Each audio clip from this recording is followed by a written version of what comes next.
بسم اللہ الرحمن الرحیم۔ خواتین و حضرات، میں ہوں رابعہ عثمان اور آپ سب کو السلام علیکم۔ محرم کی تیسری تاریخ کا سورج صحرائے کربلا پر تپتی ہوئی کرنیں بکھیر رہا تھا۔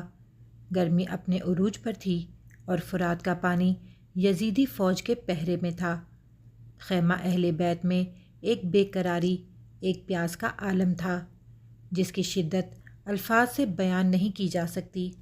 ویڈیو میں آگے بڑھنے سے پہلے اگر آپ ہمارے چینل پر نئے آئے ہیں تو برائے مہربانی ہمارا چینل رابعہ عثمان اسلامک ٹاکس کو سبسکرائب کر لیں تاکہ آنے والی تمام ویڈیوز کی نوٹیفیکیشن آپ کو مل سکے۔ 2 محرم سے ہی یزید کے سپاہیوں نے امام حسین علیہ السلام اور ان کے اہل خانہ پر پانی بند کر دیا تھا۔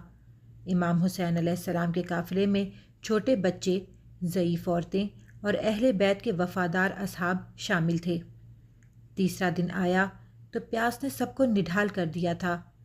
حضرت علی اصغر جو صرف 6 ماہ کے تھے بار بار بلک رہے تھے۔ حضرت رباب علیہ السلام حضرت علی اصغر کی والدہ، ان کی آنکھوں میں آنسو تھے مگر وہ ضبط کا پیکر بنی ہوئی تھیں۔ امام حسین علیہ السلام نے اپنے بھائی حضرت عباس علیہ السلام کو پانی لانے کی اجازت دی۔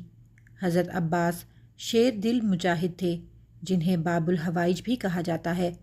وہ مشک آب لے کر دشمن کی صفوں کو چیرتے ہوئے فرات تک پہنچے، پانی بھرا اور واپسی پر دشمنوں نے ان پر حملہ کر دیا۔ ان کے بازو قلم کر دیے لیکن مشک کو گرنے نہ دیا۔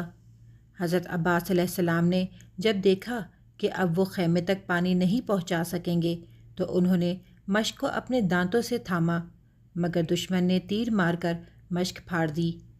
حضرت عباس علیہ السلام زخموں سے چور ہو کر زمین پر گرے اور پکارا، یا اخی یا حسین۔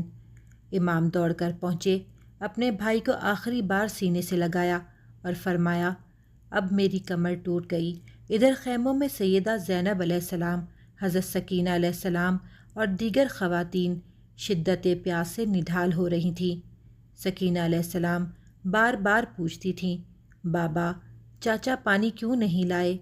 امام حسین علیہ السلام اپنی بیٹی کو سینے سے لگا کر ضبط کے آنسو بہاتے اور فرماتے، بیٹی، تمہارے چچا نے پانی تو بھر لیا تھا مگر دشمن نے انہیں اجازت نہ دی۔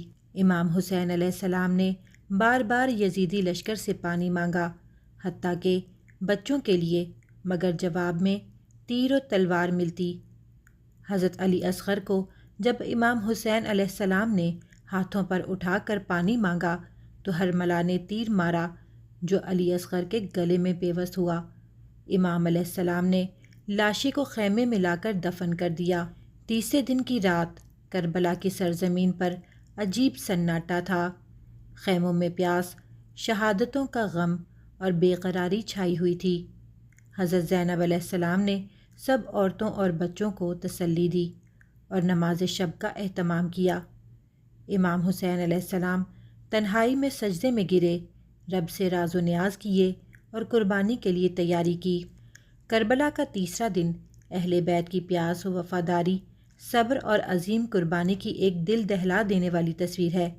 یزید چاہتا تھا کہ امام جھک جائیں مگر کربلا کی پیاس امام اور ان کے ساتھیوں کو جھکا نہ سکی بلکہ تاریخ میں ہمیشہ کے لیے سر بلند کر گئی۔